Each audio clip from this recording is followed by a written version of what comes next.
Initialize dampeners. Cut into feed. Begin transmission. This program is intended for mature audiences. Parental discretion is advised.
And hello, everyone. I am Bill, and you are watching the Sunday Hangout on Weird Fantastic Toy Adventures.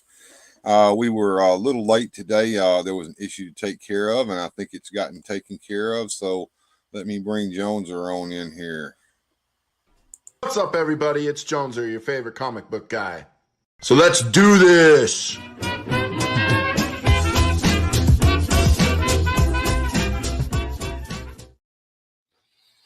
What's up? Are we feeling weird, fantastic, and ready for a toy adventure, or what?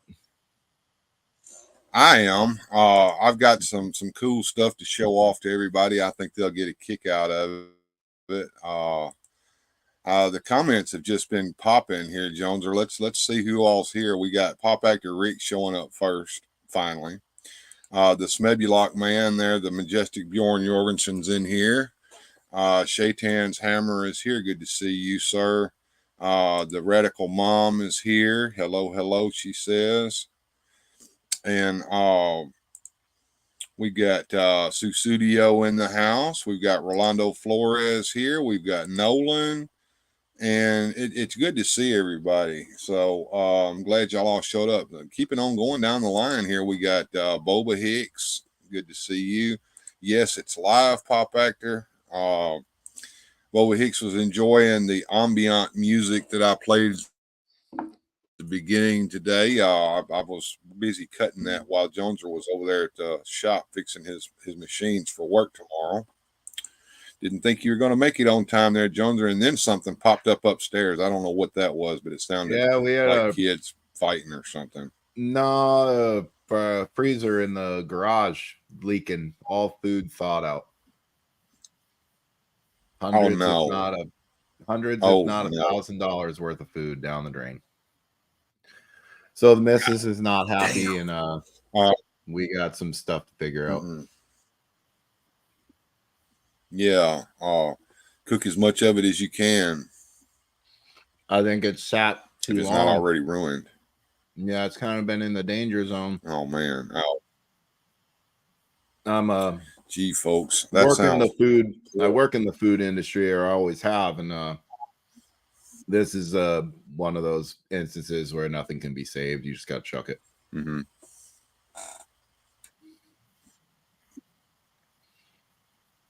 Oh, that's tough, man.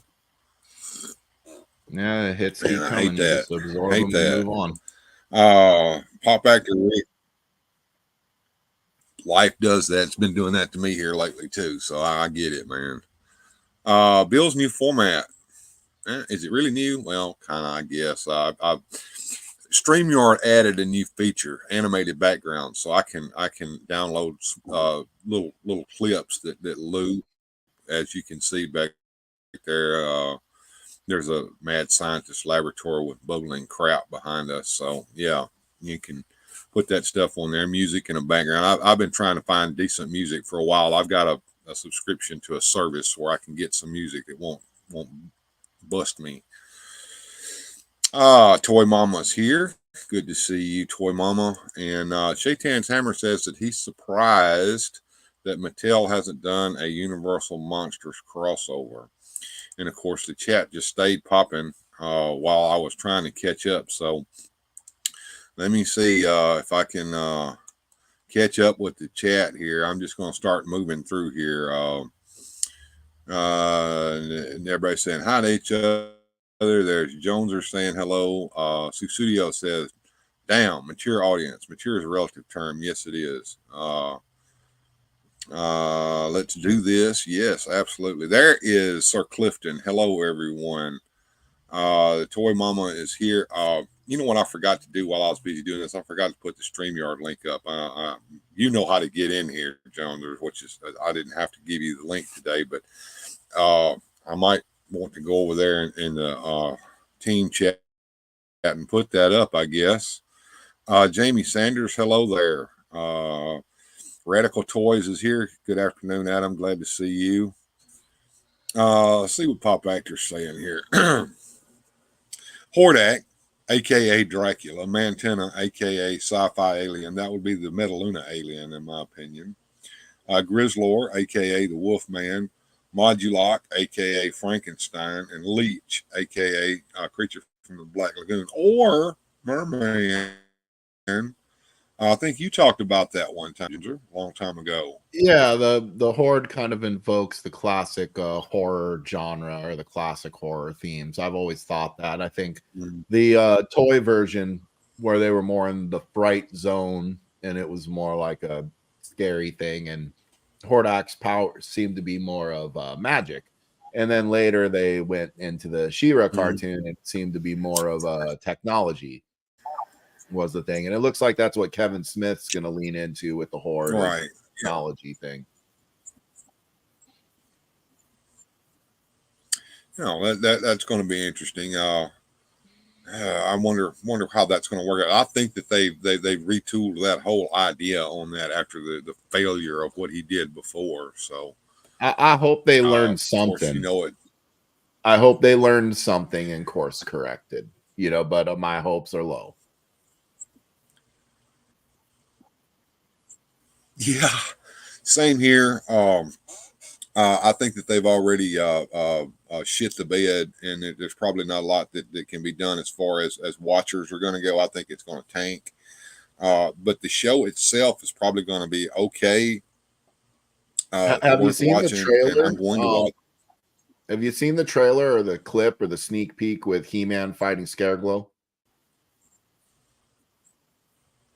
For the new season? I may have, but I can't remember. It's actually pretty good. It's actually pretty good. It does the same thing. It invokes the same thing. The trailer for the original thing got me with is it looks good. It looks like this is going to be fun. It looks like this is going to be well. You know the original trailers. Yeah. Well, you know the original before we knew what was really going on, when it made it look like it was actually going to be a He-Man show with He-Man characters in it. Instead of everybody, it was a bait and switch. journey. So you know, it was a bait and switch. It was a bait and switch. Well, what we're going to talk about today is going to be monster scenes. Monster scenes. I'm just going to go ahead and move through these here. This is I've actually got one of these.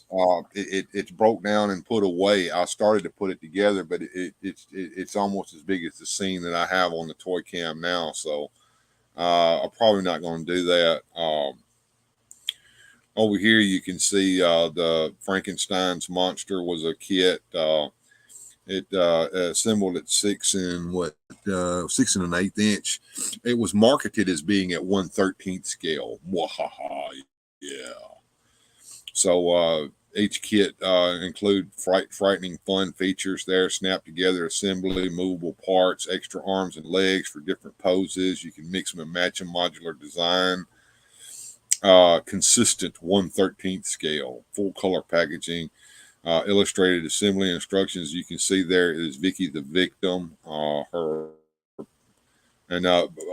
these were done by Aurora back in the 70s, and they got in trouble for them, and the company ended up going out of business. After they were acquired by Nabisco, and parents got up in arms about the material, like the hanging cage here, and they tried to make out like that this was influencing children's minds. You know, here's the pendulum, a la Pit and the Pendulum. You know, you can put your victim there in the constraints and slice her into with the pendulum as it swings back and forth. And so I guess back around 2004, 5, 6, 8, somewhere in the mid to mid to late 2000s, Dennis Prince got a hold of the molds for these and bought the stuff and formed a company called Dencom. He partnered with Mobius Toys and re-released all this stuff. There's our pretty victim there. There's her model kit. And here's the protest at Nabisco. The lady's sign there says, "Sick toys for children make for a sick society." So yeah, sadistic toys make violent boys. I'm not going to read that whole thing there, but yeah, it was a very controversial thing. There's the giant insect. I have my giant insect over here on the display. We'll look at it in a minute. There's Dr. Deadly there in his laboratory. The artwork on these boxes was phenomenal. There's Frankenstein's monster. We just call him Frankenstein in this model kit. These model kits, and then we have the Dr. Deadly there. Once again, this artwork, and as you can see, you know, it was these pictures. I've got them off the website, but he got them out of a book. I have that book over here. And of course, they were rated X for excitement. I don't know who came up with that idea of doing that like that, but that was crazy. Let me read out something here to you, and Jones, feel free to interrupt me if you have any questions. Well, I don't really have a question, just more of a comment here.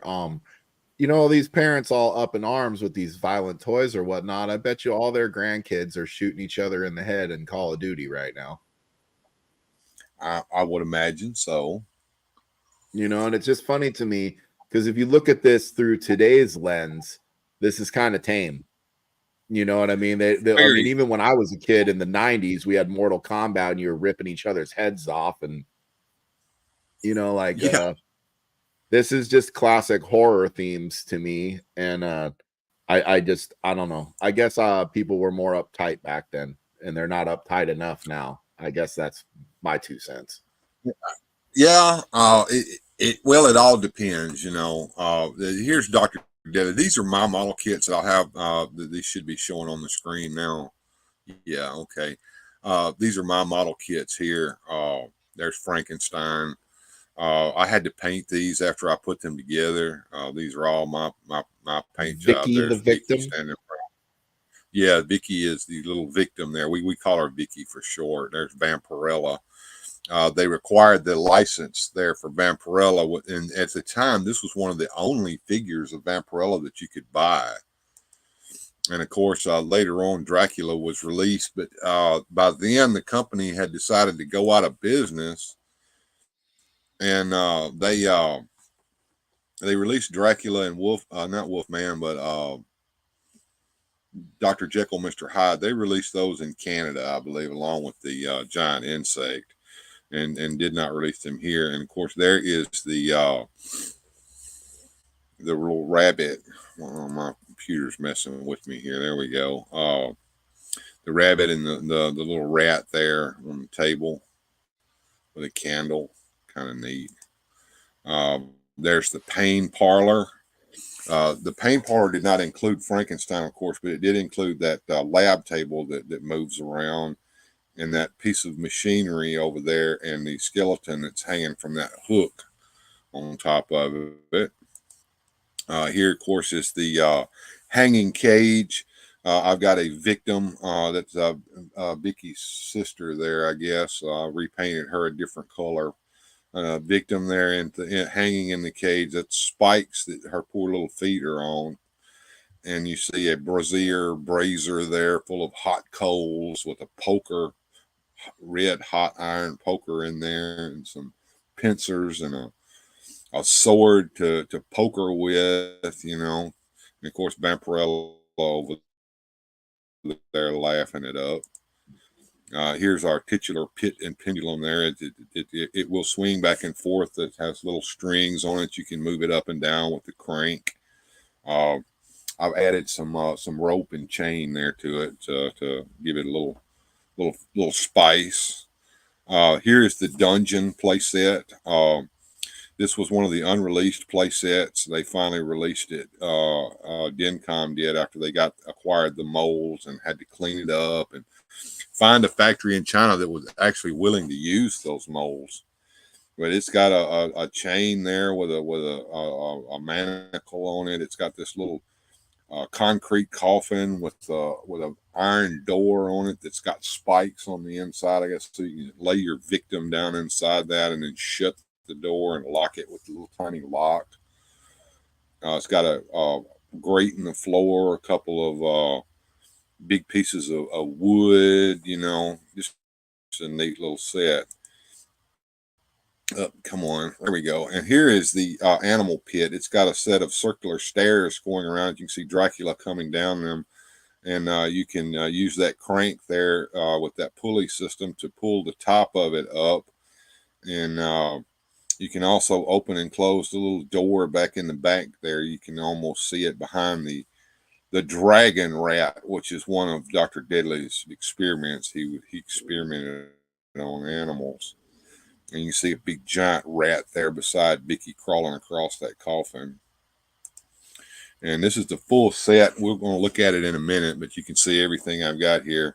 I got a little sign out there, secret laboratory, keep out. And it's kind of modular. You know, you can set everything up. You can take the hanging cage set. I made a upper floor out of it. You got the dungeon down there. And you got the pain parlor over there, and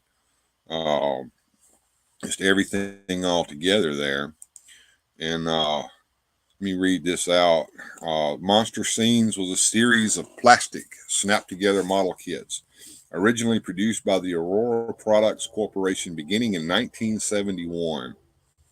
Aurora had already made a big splash in the 60s when they introduced unique kits based on the Universal Studios classic monster characters.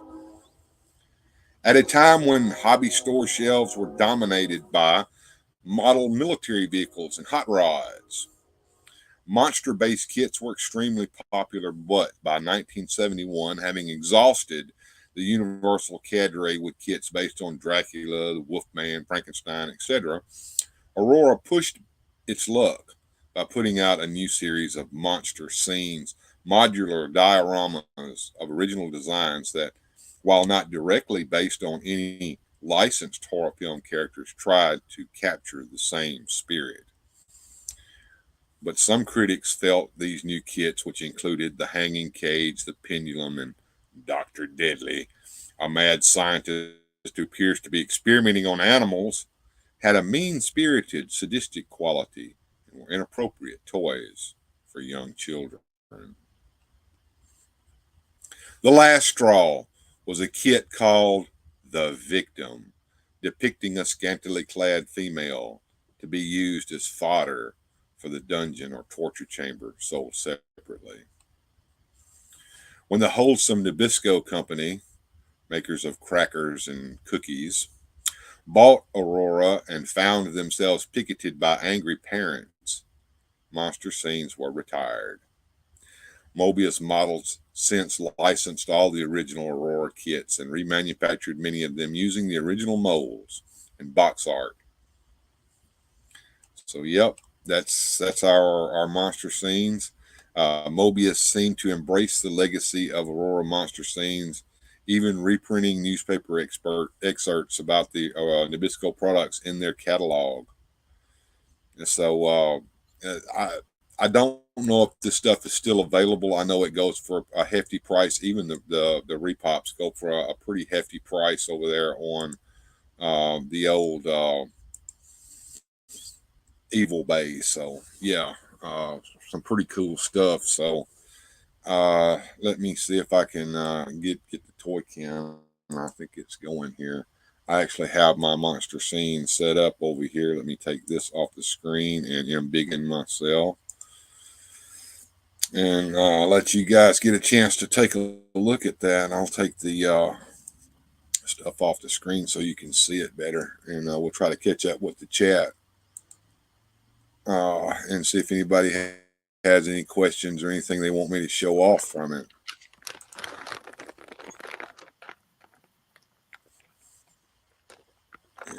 Solo that for a minute, and here I am, and let's grab the comments here and see what folks are saying. Yeah.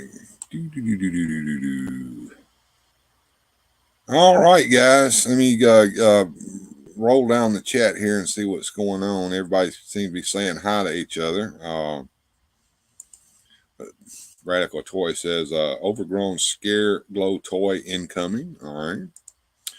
Shaitan's Hammer says the She-Ra cartoon gave Mattel a scare and then veered right into classic Motu.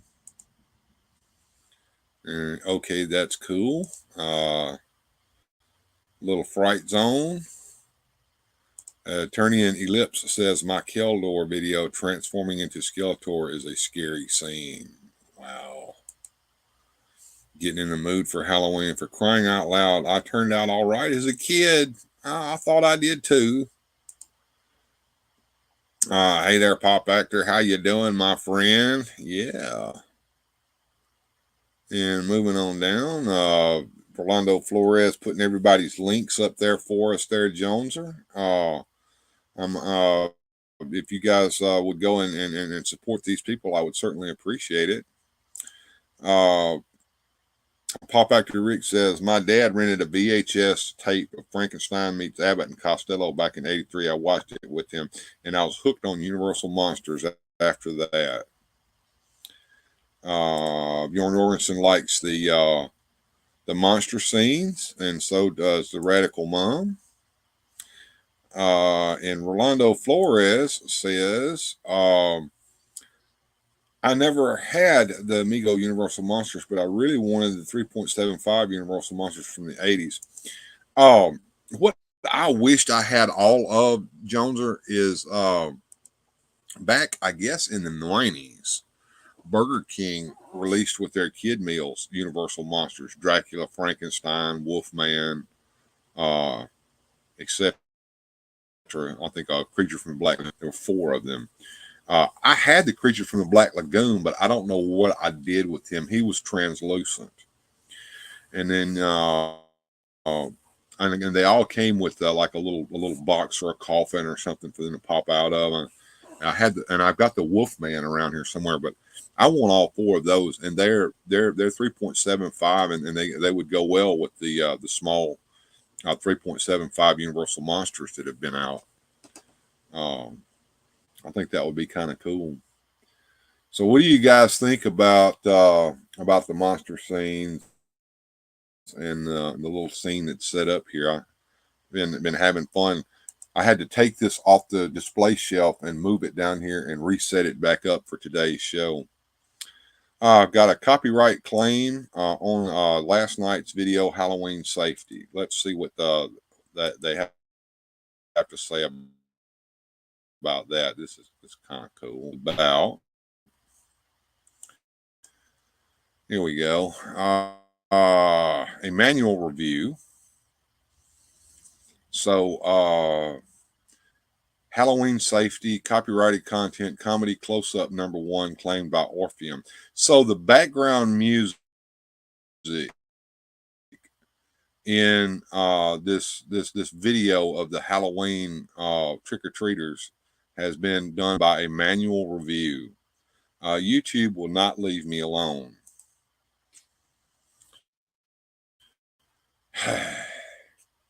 All right. So let's see how to fix that.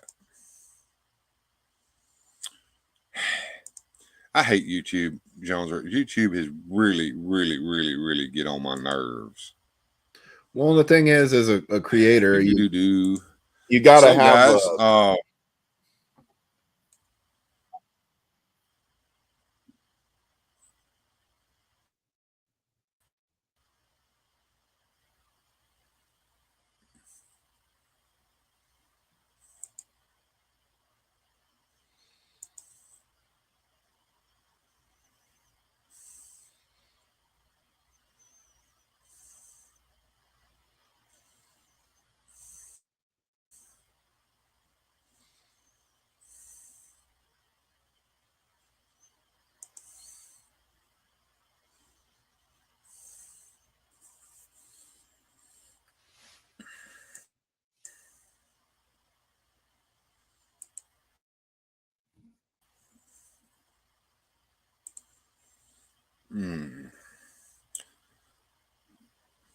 I'm still here, Jones. I'm just moving around here, putting some stuff up. So let me get down to. I'll let people watch what I'm doing, because I think it's kind of it'd be kind of neat for you guys to see what has to go on when this kind of stuff happens.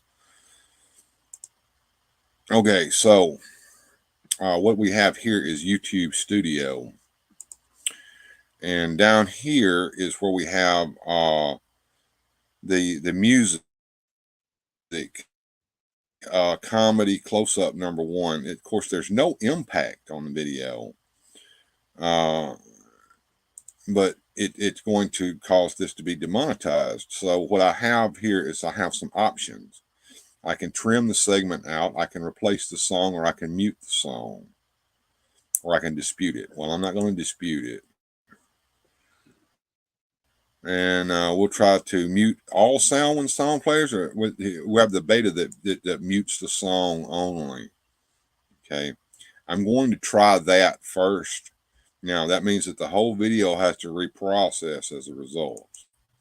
Continue this and mute that, and I'll have to come back and check that again later and see if that worked. If it didn't, I'll have to mute the entire segment to get that out of there. So that's how that works, folks. And that's a little behind the scenes for you guys to see what we have to put up with over here. I was just thinking this comment myself. At least they didn't do this. I'm sorry. Let's go back to this. I was just thinking this last night myself.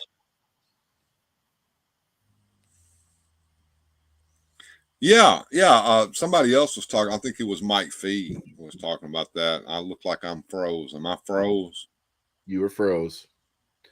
Yeah, my camera. Yeah, there I'm back. It says,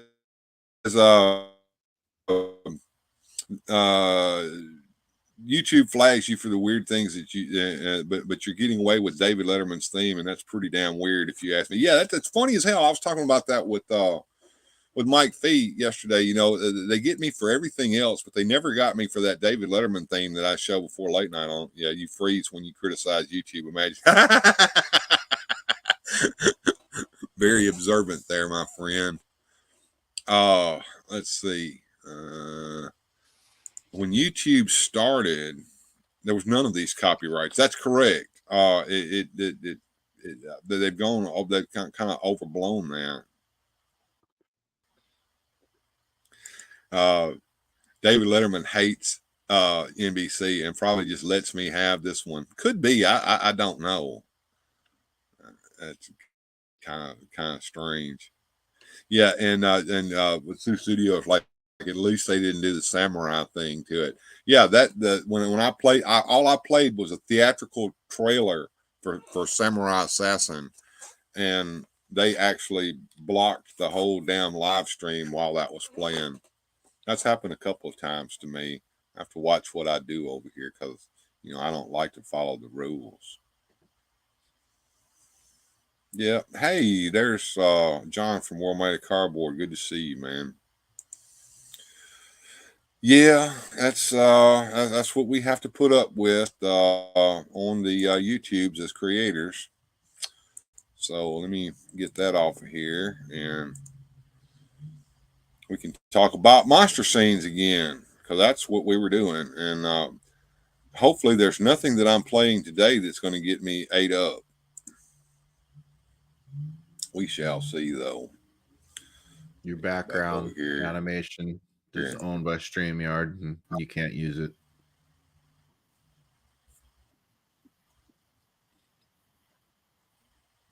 Oh, yeah. Something. It's always something.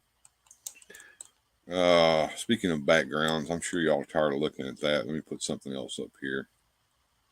How about a nice boom yellow background? There we go. Something to look. Yeah. Put something else up here for you guys to look at. There we go.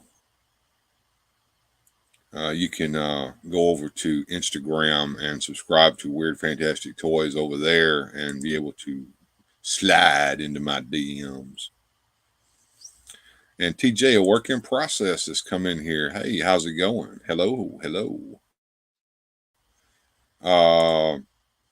Pop actor Rick, don't do the Carson Tonight Show thing. Paul Anka will charge you. Oh, okay. Pretty cool.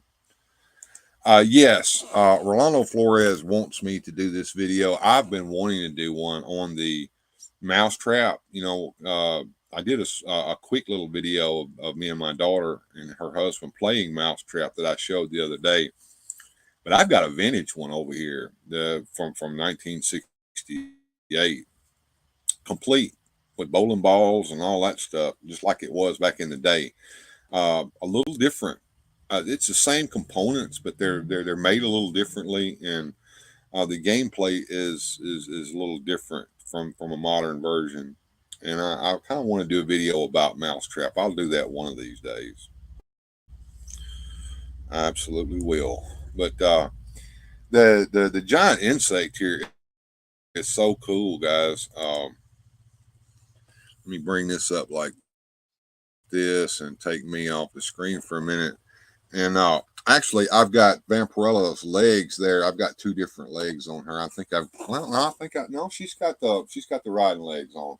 She's got two sets of legs, riding legs and standing legs. And I've got the riding legs on her right now. And I got to be careful not to bump my camera. I had to put it on the tripod and move it back a little bit. Let me get the chat off the screen. I'm sure you guys don't want to see that jumbling up the screen. Here we go. Get that chat off of there. But let's take a look here at the giant insect. As you can see, built in right here on the top is a little saddle, and of course, as his pincers move, you can move them out like that, and you can move them in like that, so you can pinch somebody. And he's got instead of a stinger, he's got this little holder here on his tail. And you can stick the victim in there and have him capture her. And Vampy here, let me get her off of where she's standing. She sits right down in that saddle right there, and she can ride on that giant insect. So her little bat fell off her hand. Oh, and it went down into the carpet, John. When the bat goes down into the carpet, you can't find it anymore. So I'm going to have to find it later. But she had a little bat that clips on her arm, and the little bat fell off into the carpet. You ever had that happen to you, Jones? You drop the little stuff down on the floor, and you don't know where it went, and you got to hunt and crawl around in the floor to find it. Oh, I found it.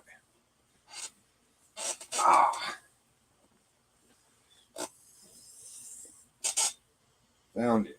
Little bat that clips on, see a little clip there for it to clip onto her arm. And I'm going to clip him back on her arm and let him sit there on her arm like he's supposed There we go. Looks like Joneser had to pop out here for a minute. Be right back, he says. All right. Let me know when you get back there, Joneser. You know how to get yourself back in. Coming back over to the comments. See what folks are saying. That background looks like a mouse trap. Okay. And I thought the diorama was a mouse trap too. Okay. Pop actor, I can see it too. Yeah. Is that Daisy Duke on the bottom? Are you talking about the victim? No, this is Vicky, the victim. She is the little victim that the Dr. Deadly is going to torture. There's another model kit of her that I painted in different colors that's hanging up there in that hanging cage. Twister was a good game, but the new mat and plastic, you fall on your behind. Okay. Sci-fi, 50s insect, yeah. And moving on down here, let's see, you can actually use old cootie bugs for sci-fi scenes, yeah. Bill's showing spooky toys. Yeah, that's the Halloween theme of today there, John, trying to show off some spooky stuff here on Weird Fantastic Toy Adventures. There you go. We can see the giant insect. And what spurred me to buy these things was at one time I was an avid fan of Doctor Who, and I wanted to find some laboratory equipment for the Doctor Who figures to have, like, old John Pertwee's doctor had a laboratory, and I was looking to find some stuff that I could use for that, and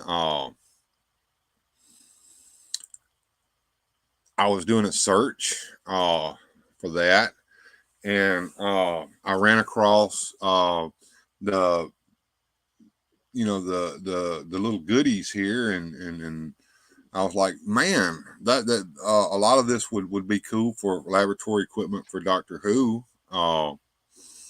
So I headed out and tried to find. Hey, Joneser, good to have you back, man.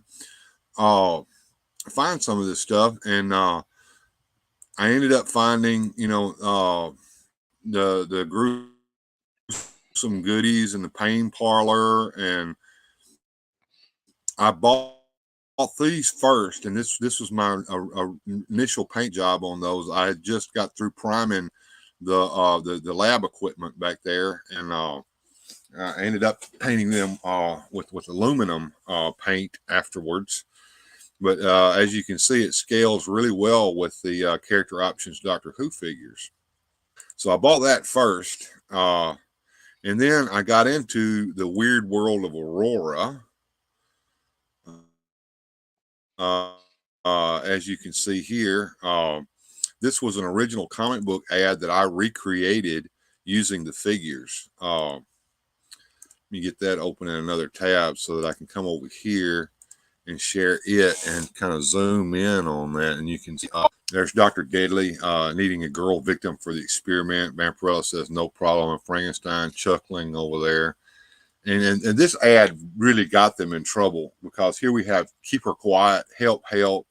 And then Vampirella says, don't worry, this is New York. No one will help her. That was a direct reference to the Kitty Genovese case that happened there in New York City, where this lady was raped and murdered on her doorstep, and all the tenants and her friends and everyone inside the apartment building watched it happen, and nobody said anything or tried to help her or anything. And then back in Dr. Deadly's dungeon experiment, starting to experiment work, she'll turn into a fly. And then we have the pendulum and the hanging cage with Vampirella saying it even scares a Vampirella like me. And the original comic book ad was the way it was drawn. You know, some of the areas here, like you know, like right here, that was, you know, that was kind of controversial. You know, there was a camel toe in that, so you know they. they kind of went a little too far with this stuff. You know what I'm saying? They knew their audience. They knew their audience. Come on, who wants this stuff? Horror fans. What do horror fans like? Blood, guts, and scantily clad women. Come on, that's just what it is. They knew their audience. Unfortunately, absolutely was part of the target. But what do kids like? All the stuff they're not supposed to watch. You know, I mean, it's just what it is. I just went to I'm sorry to sidetrack you here, but I just want to get this in here. It's okay. I went to a haunted house thing last night, right? We went to 2 of them where you walk through the barn and then people pop out at you and do all kinds of crap. You know who's in there? A bunch of kids. Who? You know what they know? They know Freddy, they know Jason, they know Chucky, they know the scare ghoul thing. They've seen all these movies. Mm-hmm. Little kids. I'm not talking teenagers. I'm talking little kids. They know this stuff. Yeah, because they've watched it. Thank you, Studio, for the super sticker. I appreciate that. I like Salt says, good work, Bill. Thank you. What is the little clear plastic container on the upper level? All right. I'll have to get in there and start showing some of this stuff off for you guys to see it. I was just going through some of the pictures that were over here on my website. This was the first diorama that I built to hold everything as I started collecting it. But anyway, that little plastic container up there holds the saber-toothed rabbit, which is a rabbit head that has been grafted onto a cat's body. So I'm going to go up there and pull him down. Well, actually, I think I might have a nice little scene here that you can see it better. But I'll pull him down and show him on the camera here in a second. There he is. So over here in this little glass container there with the rat on top of it, you can see the saber-tooth rabbit there. And look, you can see even the stitches that are holding the head onto the cat body there. One of Dr. Deadly's little that's what that is there, John. Yes, one of his animal experiments. You know, Dr. Deadly kind of reminds me of he kind of reminds me of Doc Hump on the original Dick Tracy strip. Only Dr. Deadly's got a couple wounds on his face, but he's almost got the same body type and the same thing going on here, you know, his weird animal experiments and, you know, it's the evil doctor. You know, I was going through. Yeah, I was going through some of the nooks and crannies here in the junk room to find in the search of a certain thing that I'll show next Sunday, probably while we're doing the giveaways and spinning wheels and racing ducks. But I found something I didn't even realize that I still had, or even realize that I had bought back in the day, and it made me think about you, there, Joneser. Let me show that to you. What do we got here? You may even be interested in this. You let me know after the show is over with and see what I did with it. Oh, it's up here. So I've got to take this picture down so I can get to it without knocking everything down. All right. Yeah. Oh, cool. The complete True Hearts and Tommy Guns trilogy. Now, this is that came out around the time to the movie? Yes. And it was. I think it was originally published as a comic book series. Yes. And this is the this is the collected volume. Based on the movie written by Jim Cash and Jack Ebbs, adaptation written by Len Wein. Books 1 and 2 were written by John Moore, illustrated, lettered, and colored by Kyle Baker. Dick Tracy, the trilogy is what it's called. Book 1 is called Big City Blues. This is what the artwork looks like in it. It's kind of stylized, not like Dick Tracy artwork at all, but kind of neat. Here you can see, of course, they Tracy kind of looks like Beatty there in these scenes. Of course, yeah. Who was the villain in that? The purple face there. Oh, Rodent and shoulders. I saw there. Yeah. But yeah, this is we're book 2 is called Dick Tracy versus the Underworld, and here's some more art from inside the book. Sure. I may have to reread this. I think in there. Yeah, I think I read this back when this came out, and I haven't touched it since then. Isn't that sad? Oh, here's Prune Face. It looks like. Let me see. Yeah, there we go. Prune Face. Absolutely. And Dick Tracy slamming the jail cell door on him. Yeah, Pat Patton and Chief Brandon there with him. Yeah. And of course, the kid running around in here with Tracy. You know, and I was kind of surprised, you know, when they did the action figure line, they opted to do Sam Ketchum as an action figure, but not Pat Patton. Whereas Pat Patton played a more prevalent part in the movie and in the early days of the comic strip. Sam Ketchum really didn't come around to like the 50s. Yeah, I think they were kind of combining what they knew from the comic strip along with what was in the movie. Maybe so. Sure, but I just thought it was neat when I found this book hanging out on my shelf that I'd forgotten I even had, and it made me think all about you there, Joneser. And I've never read that. I've heard tidbits about it. I've heard it kind of sets up the movie. I think like you said, it was kind of like a prequel to the movie. Maybe I'm trying to get it back on the shelf over here, and it doesn't want to go back where it goes. Give me a second there, folks. It's live. You never know what happens on live. Well, I mean, and who knows what Bill might find in some forgotten corner of his toy dungeon in there. You never know. You never know.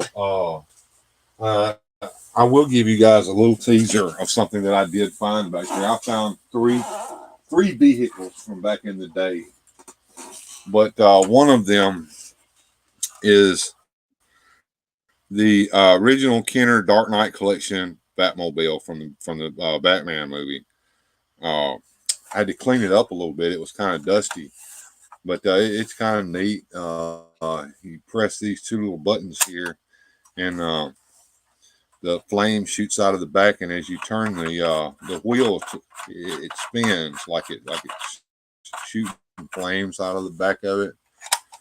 The only thing the only gripe I had with this Batmobile when it came out is, of course, it's a one-seater, and I think Batman needs to have a two-seater Batmobile so that Vicky Vale could ride in there with him, or if you want to add Robin to the mix, he could add into it. And the very front.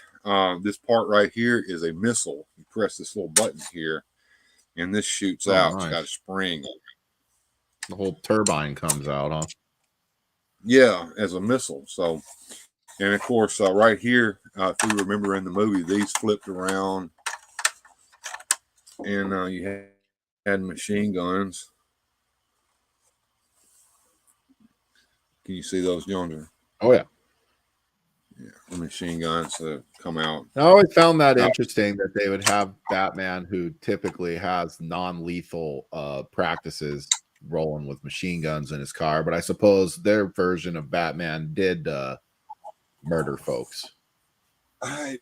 Apparently, that seems to be something that we see a lot in the Batman movies, is him using firepower like that on his Batmobiles and his Bat planes and Right. flying bat vehicles. Deadly force in his combat techniques.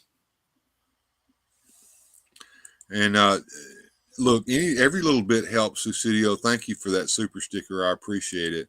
Pop Actor Rick saying, where are the spook houses at the amusement parks? We don't see them anymore. Speaking of fun houses, when I played a commercial break last night, they did a trailer for a movie called The Fun House that was made back in 1970s. And me and Shaitan's Hammer were talking about, man, we need to get that movie and watch it. And Shaitan found what he thought was the full movie on YouTube and sent me a link to it.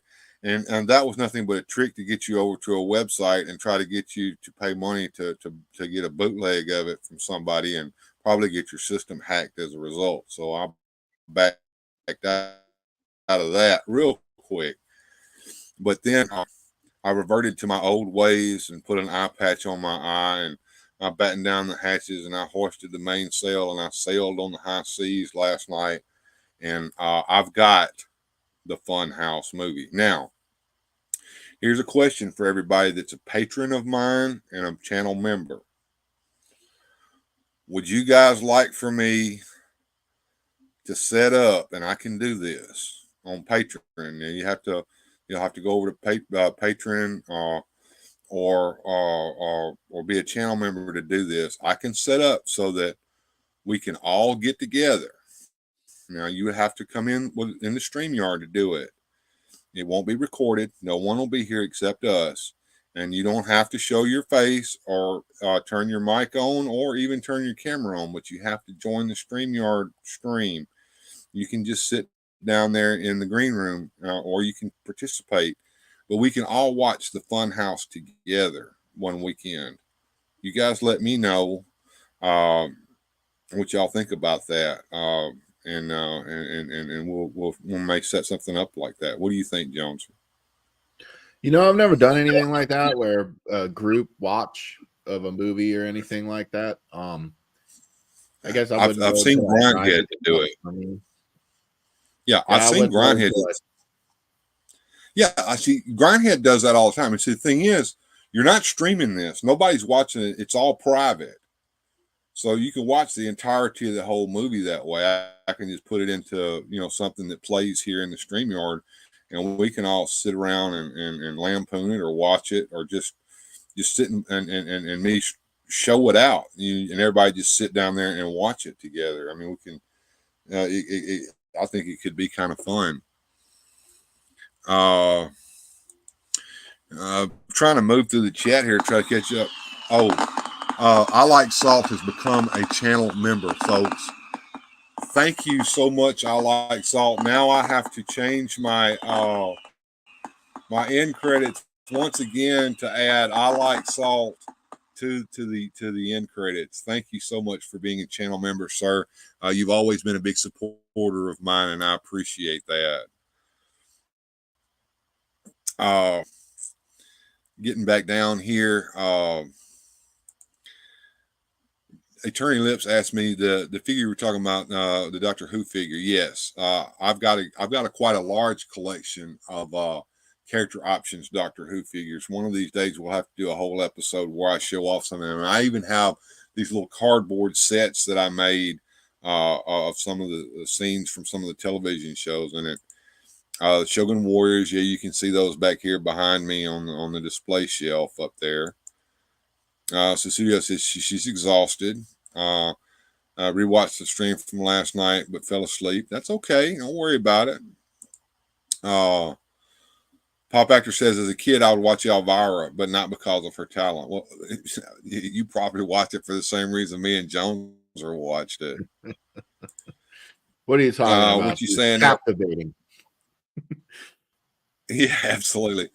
I got to go. Something just came up. Well, that's okay, Bjorn. We'll see you later, man. Is Warren Beatty still holding on? Oh, yeah, he holds on to the rights to Dick Tracy, and he holds on to them real tight. Me and Jones have talked about that a couple of times there, talking about that. Yeah, there, Jones, or even answered you there. Yes, cold dead hands before he lets go of that.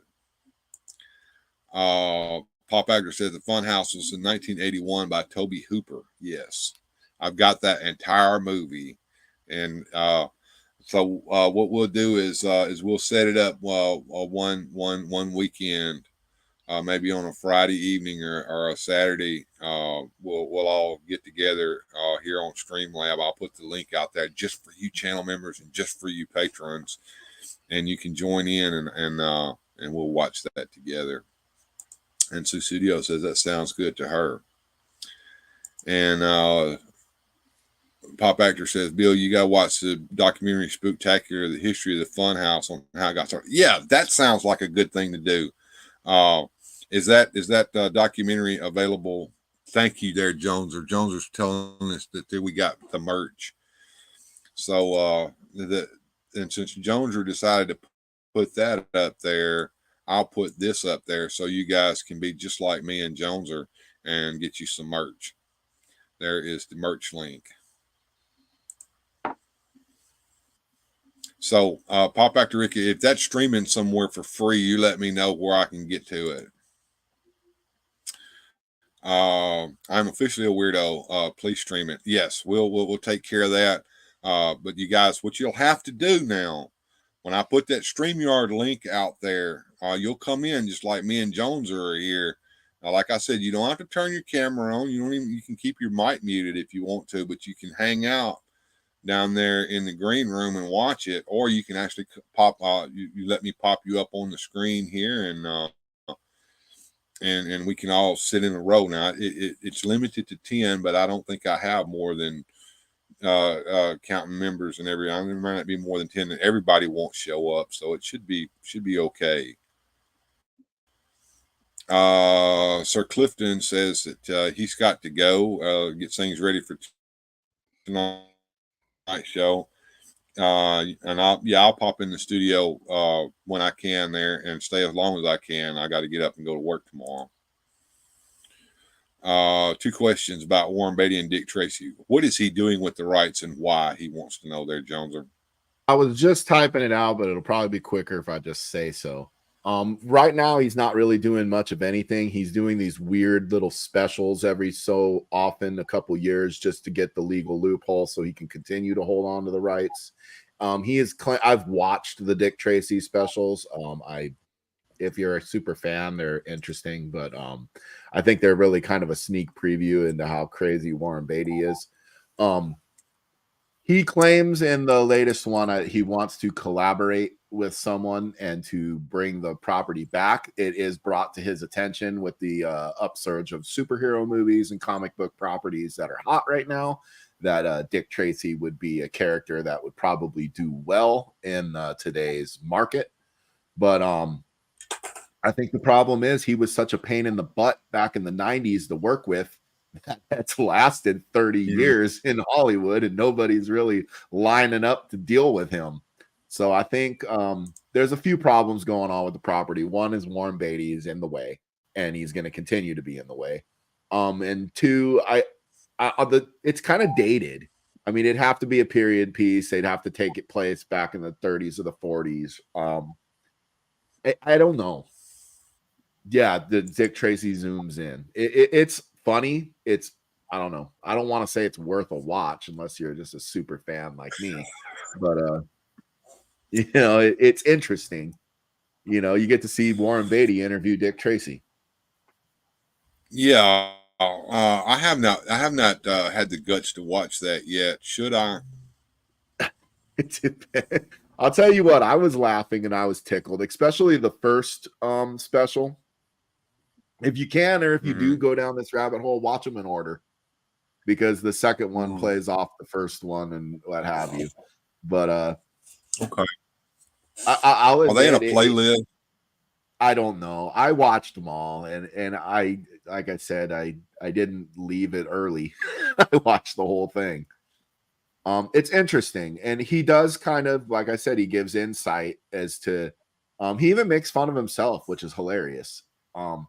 He talks about he made some mistakes in hindsight, he thinks, with the property. He talks about how the Ralph Bird stuff was serious and that his stuff was a little more cartoony by design. you know, but he's like, we almost took the approach like a musical comedy when Dick Tracy was more of a gruesome police drama in the past. Mm. Right. And yeah, he's got to be like 82 or whatever in the latest All one, right. and he appears All as right. Dick Tracy.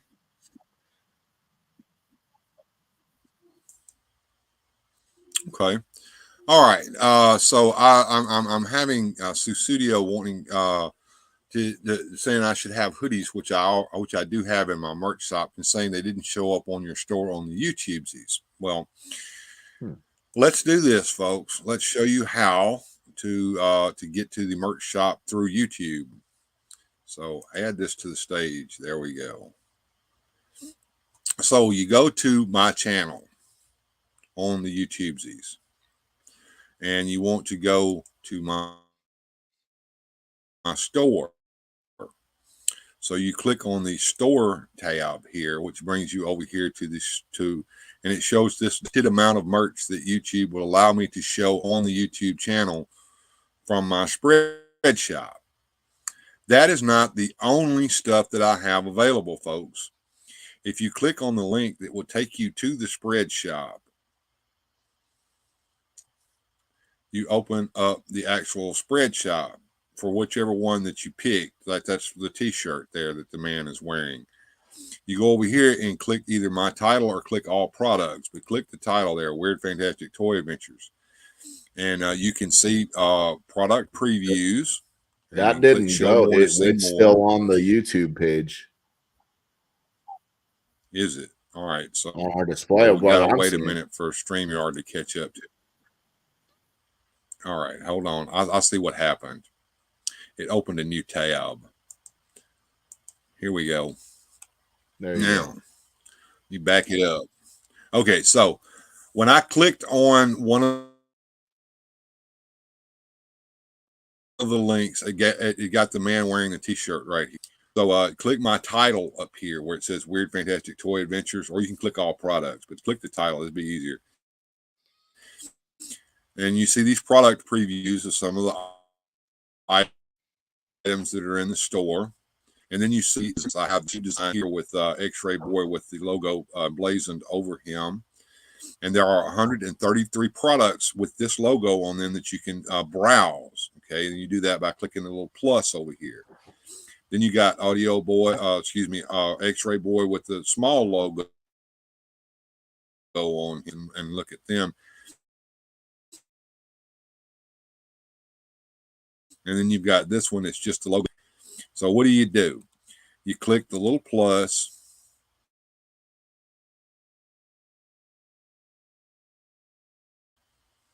I'll scroll down. You can see there's women's shirts. There's the loading up some more hats, mugs, water bottles, different styles of shirts. There's a travel mug with a handle that's got the logo emblazoned on it. You got buttons, a pack of buttons. You can buy a pillow, backpacks, travel mug. There's a little puppy dog stuffed animal. There's a zip up hoodie. I does well on that because it splits it up.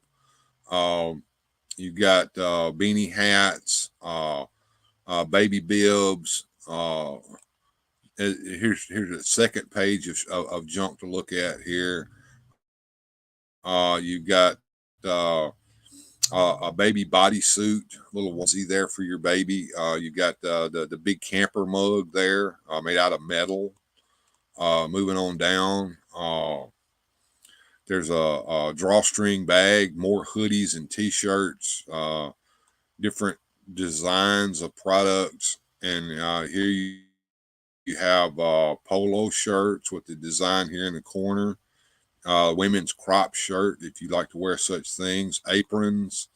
Here's a hemp carry-all pouch, a stainless steel water bottle, a bucket hat. If you like to go fishing, you can put your fish hooks in it. More caps, baseball caps. Here's a loungewear set. Looks more like a jogging suit to me, but okay. Here's a women's tri-blend organic t-shirt. Another hoodie there, different colors that you can pick out for some of these products. Going down to number 3, scrolling on down, you can see here's a 50-50 jersey, polo jersey, unisex shorts, racer neck tank, a shirt, another kids bucket hat.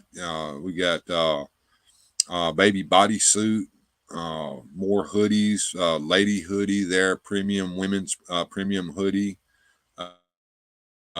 women's V-neck shirt. You get kids apparel. You can get a little neckerchief to put on your dog. Yeah, there's a ton of stuff over here, folks. If you want it, it's not just what you see available on the YouTube shop. So run over there to the actual, and then there's the link, I guess, over here in this across the top of the screen. It says buy some merch, and that's the link that takes you there. So yeah, there's a lot of stuff, Radical Mom, that I have out there available on my merch shop. So it's not just what you see on the shop tab on YouTube. So you just click on one of the links that are on the shop tab, get over to the merch shop, and then just start shopping. See if there's some, and not just there's 3 different designs that you can look for over there, and just have a blast and find something you like and purchase it, and I get a few bucks out of each purchase that you make there. So yeah. Warren is old now. Yes, he is. He's too old to play Dick Tracy. Although he plays Tracy in context in those shorts as an old man, right? Yeah. I don't think he acknowledges that he's old in it, but well, I guess he does say he's 131 years old, but he's talking as Dick Tracy. Dick Tracy would be about 131 years old if he lived all that life. Right. Warren Beatty is the brother of Shirley MacLaine. Nice little bit of trivia there. Warren looks like Pat Robertson now. Beatty on the back burner. Hey, figuratively speaking, good to see you, man. Hey, John. John shows up there. Susudio says, "Oh no, I did it wrong. Oops." Yeah. To actually purchase the stuff, you have to get over to the spread shop, and that's where you find all the bulk of the merchandise. YouTube only allows me to show certain pieces of merchandise from my merch shop. Pop Actor Rick says he only made a few films in the last time. I thought he had done tons of them. I guess he made a lot of money from each one of them, and he doesn't. I don't know how that works. Most actors don't have a lot of money. They spend all the money they make because it's just piecemeal jobs. You play in a movie, you make a bunch of money, then you go for a long period of time before you get another job. And they're all on strike right now, aren't they, Joneser? I don't know if they solved that or not, but I don't know. Yeah, it shows how much I keep up with things. I quit watching. To me, Hollywood can't write anything good hardly anymore. No, and when they do, they take an already existing product and ruin it. I'll say this of modern day Hollywood. I don't even know if it's Hollywood anymore or wherever. There's a writer, I think her name is Taylor Sheridan. She wrote the Yellowstone, and she also wrote the Tulsa King that is Sylvester Stallone. Those 2 shows I think are well written and very good. I can't speak much to anything else. So if I'm watching any modern day television, I'm watching that. All right. Hollywood doesn't allow new talents, says Pop Actor Rick. It kind of reminds me of wrestling, when Hulk Hogan and those guys. I think Big Sexy was one of those that was bad about doing this. They would hold back the new guys. They wouldn't let them have their day in the sun because they didn't want to lose their spot. Well, which reminds me. Well, it works Go for ahead. the moment, but it's selfish for the long term of the business. Absolutely. Are you going to be in that spot forever? Did you ever see Rick Steiner's spot promo where he talked about Hulk Hogan's spot? I've seen Scott Steiner ripping on Ric Yeah, that's Flair what I about meant. Scott Steiner. Yeah, Scott Yeah. Steiner's. Excuse me. I don't know why I had Rick on my mind, but yeah, Scott Steiner's promo on spot promo where he's talking about Hulk Hogan's spot. Yeah. Is it a liver spot? Is it an AIDS spot?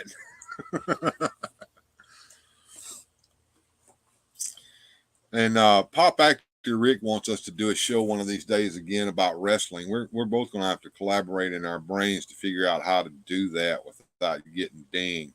Because YouTube, as you guys, most of you guys have been here for the whole show. I got dinged for last night's show, and I don't even, I didn't even realize that the background music in that little Halloween thing was copyrighted. Yeah, I'm not really sure how we would do that. We might have to do maybe a slideshow with still pictures and then we could speak, but I don't know if we could do moving video. No. Now, what I have seen other wrestling channels do is when they do the moving video, I'll have to figure out how you do that when you edit it. They'll blur it out. So you can see it, sort of, but it's blurry. And sometimes they'll superimpose a logo over across it so that it changes it enough. See Spot, run Spot, run. That was from the Dick and Jane books. Formatted cardboard's about my age, so he's kind of showing his age there. Did you ever encounter the Dick and Jane books in your youth there, Joneser? I don't think I did. I knew C Spot, run Spot, good spot. I remember that. Mm-hmm. Yeah, my grandmother taught me to read when I was 4 years old using an old set of Dick and Jane books, and I may even still have them somewhere in this house. I think I was taught on Dr. Seuss. Yeah, I remember those books too. And Richard Scarry, I liked those. Richard Scarry books have been ruined. They've changed them. Or Shel Silverstein, Where the Sidewalk Ends, that kind of stuff. Light in the Attic. Thank you, Miss Radical Mom, for watching late night last night. How about you and Jones are in a fatal 4-way with Johnny Sorensen and I, and we could do a good wrestling stream? That would be fun. I'm up. Yeah, that would be fun. I would be up for that. We'd have to coordinate times because there's like me and Jones are on the Central Time in the United States, and you are on Ireland time, and then you got Johnny Sorensen over there down under on Australia time. And good Lord, that would be an interesting thing to do. We'd have to probably record that, don't you think, John? Yeah, I think a lot of they do the pre-recorded so we could record it whenever and then stream it when it works. That would be fun though. I love watching those guys riff on wrestling. Bill's about to move to Vimeo. I know what Vimeo is, and I've been over there to Vimeo. Vimeo is not where I'm going to move to if I ever move. Rumble's where I'm going to move to. I have a Rumble channel right now. And I have my YouTube channel linked up so that everything I do is going over to Rumble. This video is over on Rumble. The video from last night is over on Rumble right now. Okay. And the edit that's fixing to happen here on the YouTube version of it will not happen to the version that's now archived forever on Rumble. Okay. So if you want to watch last night's video in its entirety without any video edits in it, and that's not the music edited out or blanked out entirely, which I'm probably going to have to do because that beta probably won't work. Check out my Rumble channel. Go over there and subscribe to me on it. If I can get enough of it, so I can get that monetized too. What do you get for views or traffic over there? Very little. Very little. A lot of people don't even know what Rumble is. I think we just you have to self promote it. You have to tell people that it's there. Go to Rumble, search for Weird Fantastic Toy Adventures, and follow the channel. I don't know what Locals is, but it's kind of like Facebook or something, and you can link a Locals to it, and Locals will allow you to let people become members through Locals, and you can use that for your memberships over there. I haven't looked into that yet. Right now, I'm in the process of letting all of my old content get moved over to Rumble. It's a long process, and it happens over a long period of time because it goes all the way back to the Sea Monkey videos from 2013.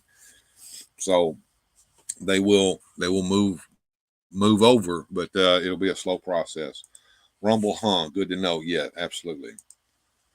And I taught my girls to read with Dick and Jane and Curious George. And I think the Dick and Jane books are still available to buy. Like you go to Books A Million, go over to the kids section; they're still there. And Mike Fee will be rumbling to hear that. Okay, yeah. So yeah, check out my Rumble channel. Let's see what Gojitron. Hey Goji. He says, I know Rumble and Frenzy and Buzzsaw and Ravage and Laserbeak. Sounds like Transformer names. Am I right? Right. I think you are. So, we're about an hour and a half in. The show today was about the Monster Scenes toys. I think I'm going to go back and kind of just get the toy cam back up again here, Joneser, and I'm just going to start pulling toys out and then bringing them up on the screen for folks to look at. Here we go. So we saw Vampirella riding on her giant insect earlier. I'm going to take all the branding off the screen and make me full screen there, Joneser, so everybody can really see stuff easy. You're still going to be there in the background, buddy. Yes, sir. So you can comment. All right. So who do we have here besides Vampirella? And yes, I found her little bat. Here he is right here. I'm going to let him sit down here. And we've got Vampy over here is going to ride on the giant insect, but I'll bring her up on the screen so you can see her. I had to paint her. And I even tried to put a little detail on her legs and her arms and everything. She's got these little gold cuffs on her arms and a little bracelet here. She's got some earrings hanging off of her ears. Got her little collar up there. And I'll put her back on here. We got Dracula over here. This figure was re-released by a different company from Gencom, but this figure was never released in the United States. And it actually came with a glow-in-the-dark head as well as this regular head, so you could interchange the heads. He came with 2 sets of legs. He came with these walking down the stairs legs, and he came with a wide stance legs. But I like the walking down the stairs legs best. And he has a removable cape, and a little peg in the back, and he just kind of sits on him there. He doesn't look particularly like Bela Lugosi to me, but he's got a nice head sculpt, and he's got a candle in one hand, and he's got a big giant key in the other hand.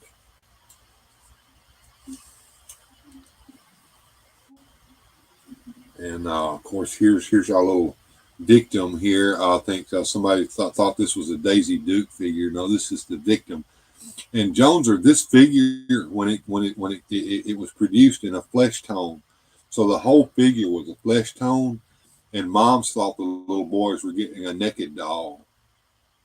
No.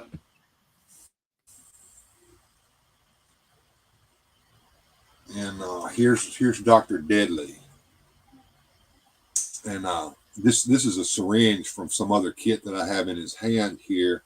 And he also, I've got to reach back here and find where I put that. He's got a little accessory that you can put on him. Here it is. He's got He's got his surgical mask that he can wear. Put it on his face. Here. So now, with a syringe in his hand and a surgical mask on, he can pretend to be another popular person in pop culture. And here he goes. You got to get your pokes. Go to the store right now, Walmart. Everyone get pokes, because if you don't get pokes, you're all gonna die. I thought he was going to be Dr. Giggles, but Dr. Giggles is a scary doctor, but the doctor that I just made fun of is even scarier, in my opinion. that guy's an idiot. No name. And here's that concrete coffin, and we got a rat here crawling across the top of that coffin. Big giant rat. And I painted it so it looked all rusty. It's got a little lock here on it, and it's a tiny little lock. And it's got a tiny little place in it where I can pull it off. So I got the little lock off. You hardly can see it, but with the lock off now, I can open it up. And as you can see, it's got spikes on the inside. So you put Vicky down in there, the spikes can dig into her, and it's got an iron grate on the back side of it. So yeah, kind of a spooky little thing. I'm gonna get up, stand up, and take my glasses off a little bit so I can put the little lock back on, folks. There we go. Let's see if y'all can see the little lock. Can you see the tiny little lock there, Jones? I do. And put the little rat back on here so he's crawling across the top of it. Put him back. And then back here in the back, there's another giant rat. And the giant rats, I think, came with the dungeon set. And I think World Made of Cardboard was wanting to see the saber-toothed rabbit here. Now, these books didn't come with that set. They're from something else.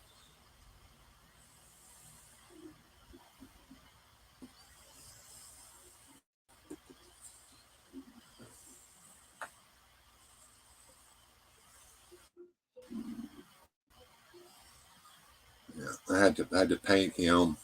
You can see the stitches here holding his head on the cat body, and it is a cat body. See, it's got rabbits don't have a tail like that on them.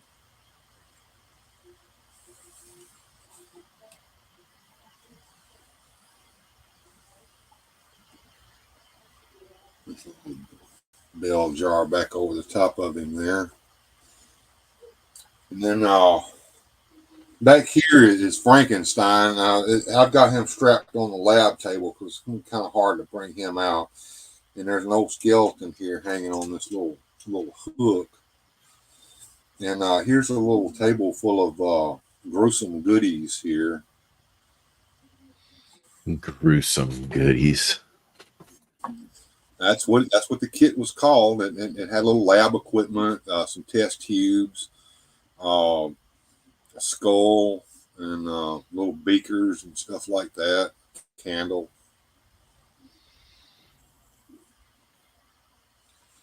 And one of my favorite items here is this. I've got this held on with some magician's wax. There's a sword here that you can poke. You know, like, oh, don't poke me with the sword. See? And then you have this brazier full of hot coals, and you can set the poker down in there and get it all nice and hot. Ow! Oh! Ow!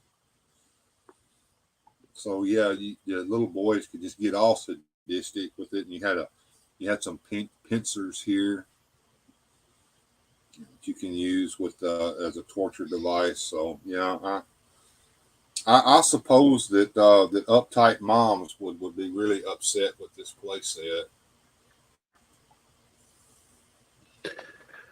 I suppose. I mean, I don't know. I'm of the mind is like, it is what it is. It's a horror themed thing. Like half those moms probably got these same Halloween decorations in their front yards. You right. I don't know. Like you said before, this all seems rather tame in today's world. But in 1971, it caused a quite a bit of an outrage and caused the company to basically shut the doors and quit producing.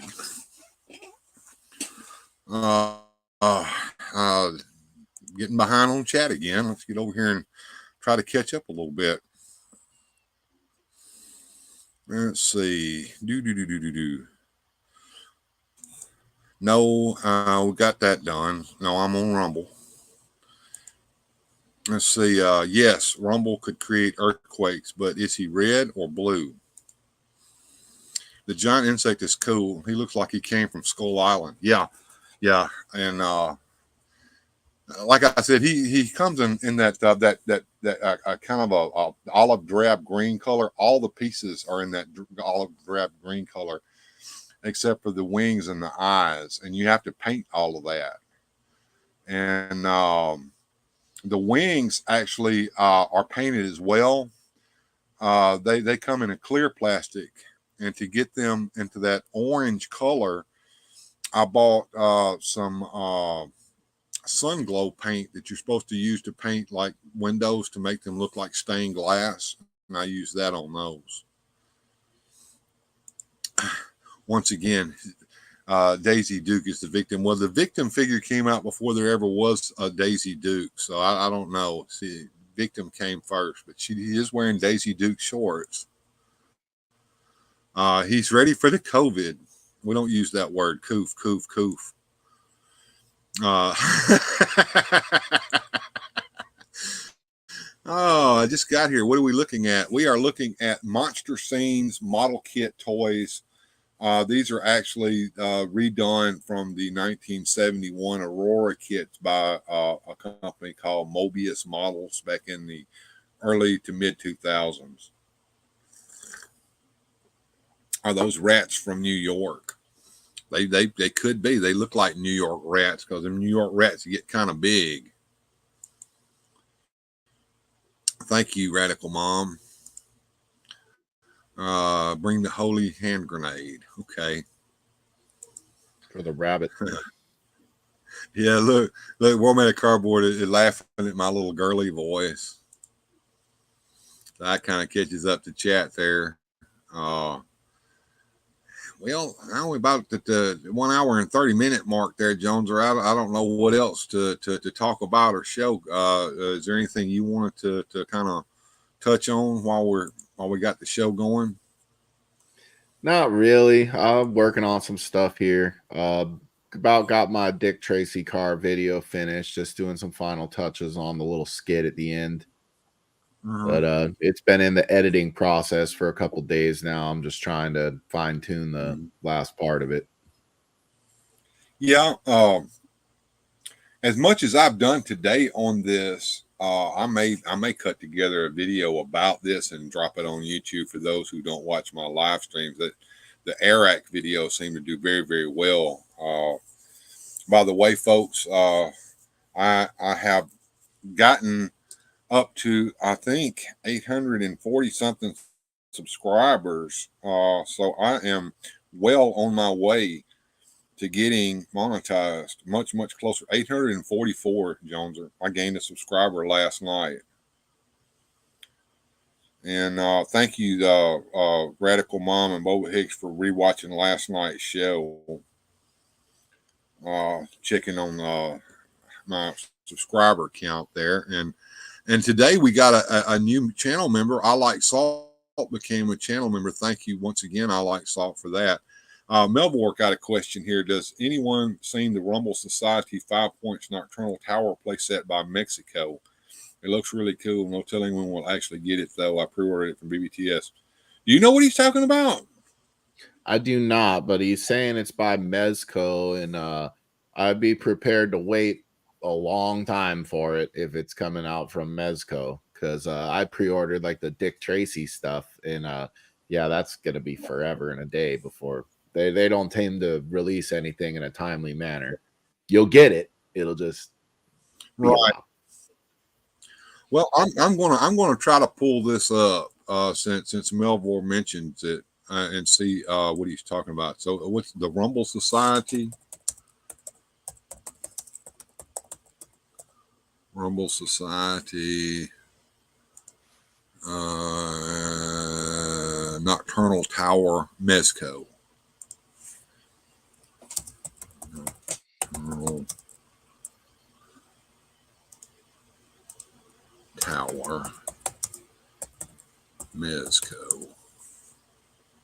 Here we go. All right, it pulled right on up. All right, so and this is 5 Points Nocturnal Tower playset. So let me bring that into the studio here, and we'll look at this.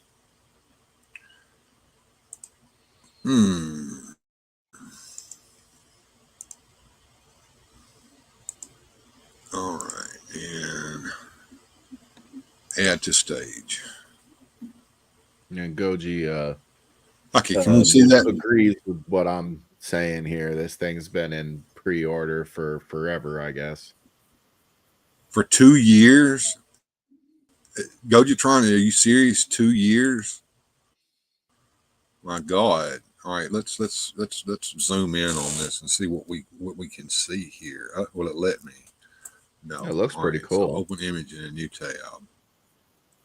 Does. All right, so I'm going to share the tab that I've got here. And I can zoom in. All right, so we got some skull-looking guy here on the top floor. Some lab equipment and stuff. We've got a bottom floor. It looks like Mr. Toad from Mr. Toad's Great Adventure there, The Wind in the Willows. We got some Cthulhu-looking gangster guys. That's a cool-looking skull mobile over there, whatever that is.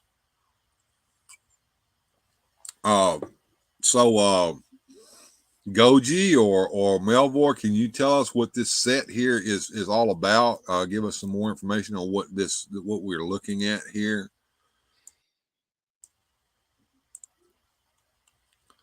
And see, there's the Skull Mobile with Skull Man riding in it. Doc Nocturnal, Woodford. The Sepod Gang, Land Reaper, a Nocturnal Tower playset, and tons of accessories included. I've never heard of this property, Jones, or have you? I have not. I do know that Mezco tends to give you a lot of accessories, extra hands and heads and guns, and they're usually pretty well put together. Like the guns will have like the clips are removable, and you know they give you a lot of bang for your buck, but you got to wait for it.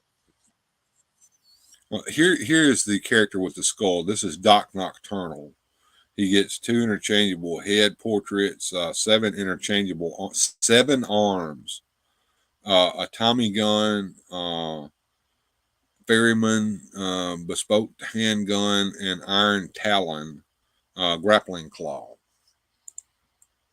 The K-Pod gang are approaching the tower, sir. So he's got like a Dick Tracy-like thing on his wrist to talk into, I guess. And that's who these gangsters are with the Cthulhu-looking heads. There's him with his car. He's got a gun in his hand there. 2 pairs of interchangeable. Oh, this is Woodford. I guess the Toad's name is Woodford. Okay. 2 interchangeable arms and a tray with a bottle and glass on it. Okay. Even the Toad got a gun hand. That's kind of cool. Yeah. Yeah. He can serve you drinks. Here's the tower. Yeah, here's the Nocturnal Tower. It's even got a back on it. You know, most of the time that's flat back there. They don't put any deco on the back. multiple display options. Necro chamber with removable double-sided insert. Here's the Land Reaper. That's the name of that car that he's got there. Features rotating wheels, a battering ram that springs out, a winch that turns with a rope, and Dr. Nocturnal himself can sit comfortably inside. Here's the. Tell me how to pronounce that right. Mississippi man, no pronounce properly. The Sapod gang or the Capod gang? The Capod. That's what I'm going with. Okay, the Capod gang. 2 pairs of interchangeable arms, 2 Tommy guns, and 4 pistols. 1 for each hand, I guess. Spring-loaded battering ram. Doc Nocturnal with his Tommy gun in his hand. Featuring working wrench, free flowing wheels. There's the Decapod gang. I've never heard of this property, so a massive monstrosity of a set featuring 4 figures, a 2-story Nocturnal Tower playset, and the Land Reaper vehicles. Mezco's got a lot of cool stuff. They've got that Dick Tracy stuff that I pre-ordered. They've got like a Fantastic Four set that almost got my money.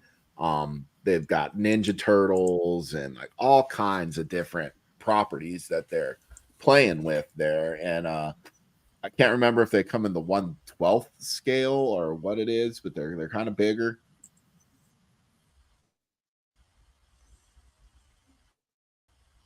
Okay. Apparently, death thing that everybody's been so up in arms about is a Mezco property, and it's part of this thing here as well, Doc Nocturnal. So I've never heard of this Doc Nocturnal. It's like a Skeletor wannabe to me, but that's just how I see it.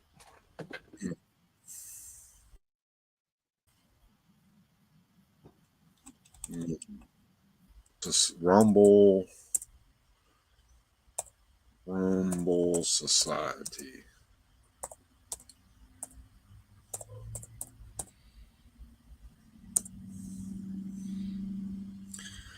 Apparently, this is just a toy line. No, I don't know anything about it. It's not based upon any. I don't either. So it's just a line to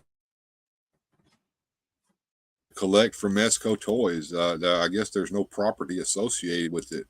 Is the chat telling us more? No, I'm not seeing nothing. Wilhelm popped in. Hey, what's going on, Will? Good to see you, man.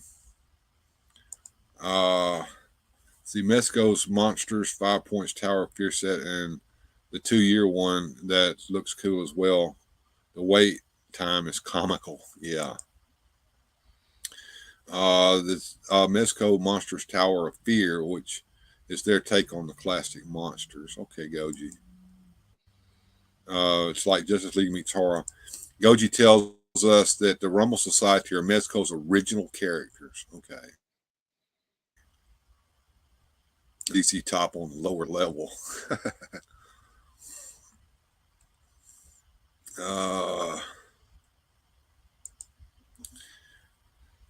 The Decapod gang. Decapod gang. Okay. I don't know. Decapod. Yeah, we know be able to pronounce stuff correct. Mezco has a Conan that I love, says Shaitan's Hammer. All right. Daniel Carhoonan hopping in. Hey, man. And Wilhelm loves the look of those. All right.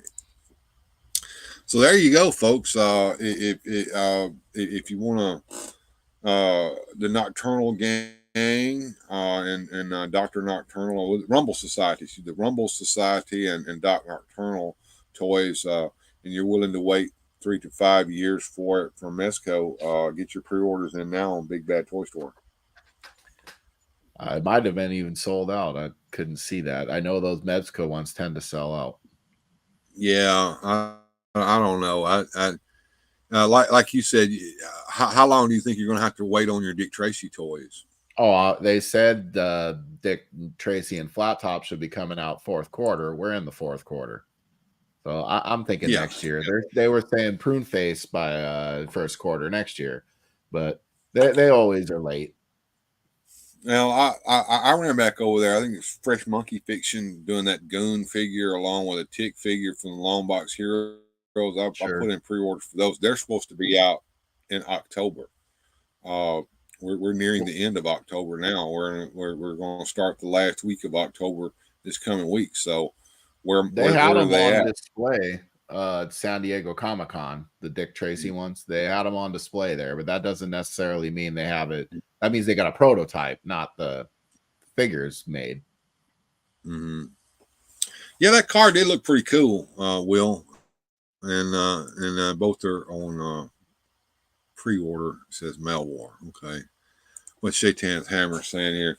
My Mezco 112 Judge Dredd remains a prize, but I had to get it on the secondary market, which means that's another little piece of business here with these Mezco toys is or even the what are the ones, the He-Man ones that are big money?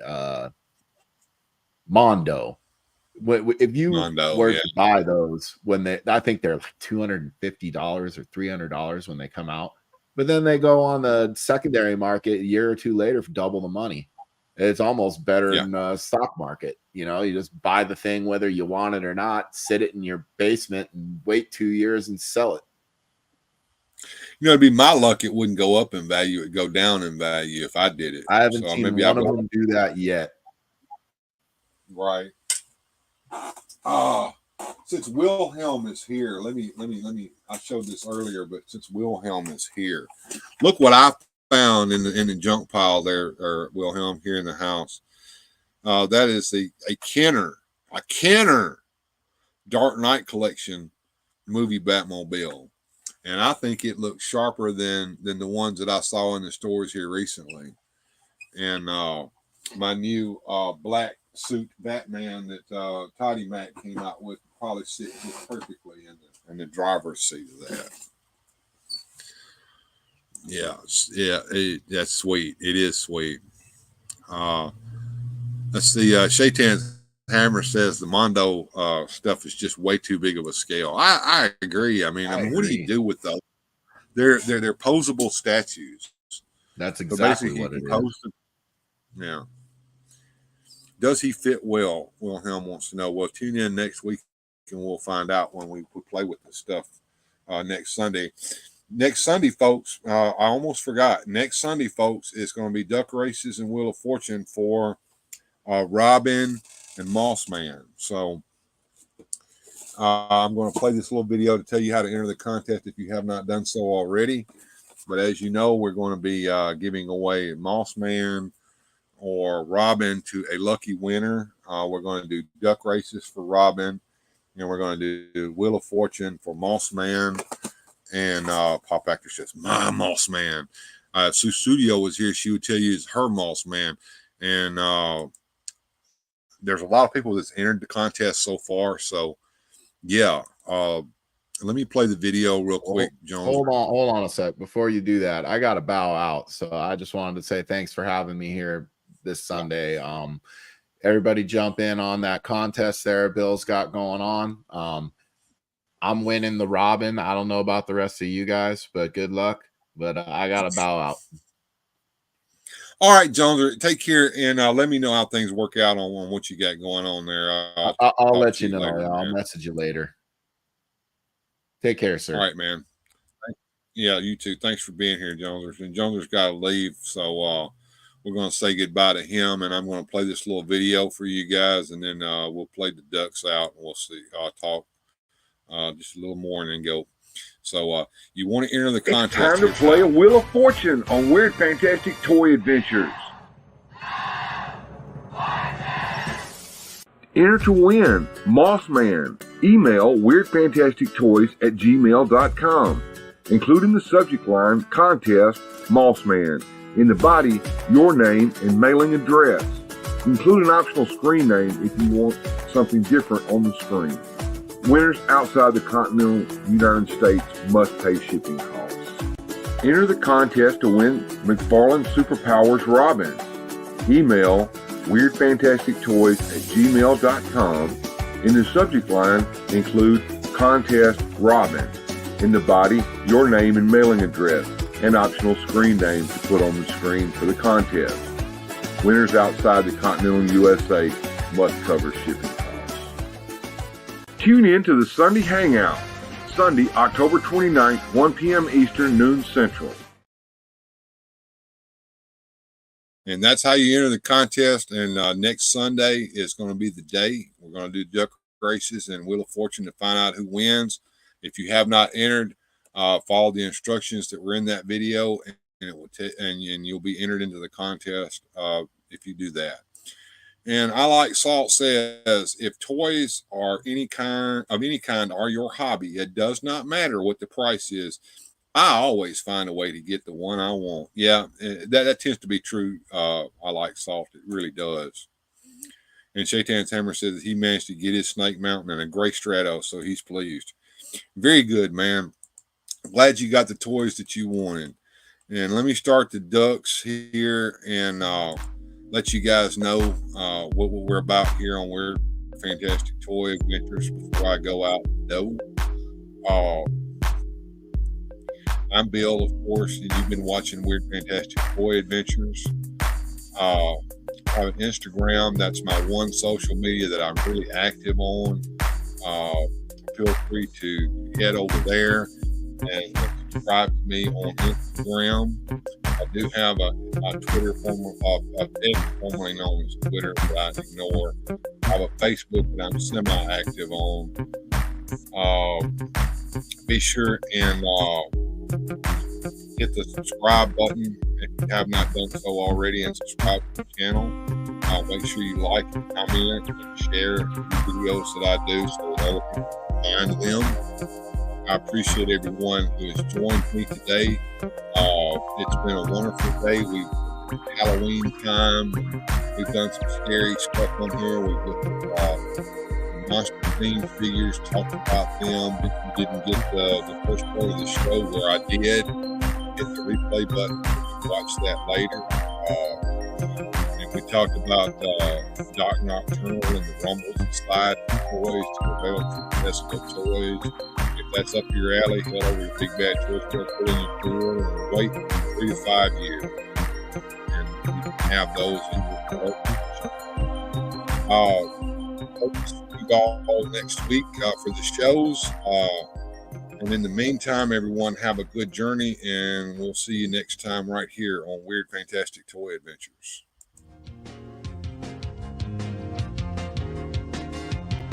Special thanks to the channel supporters.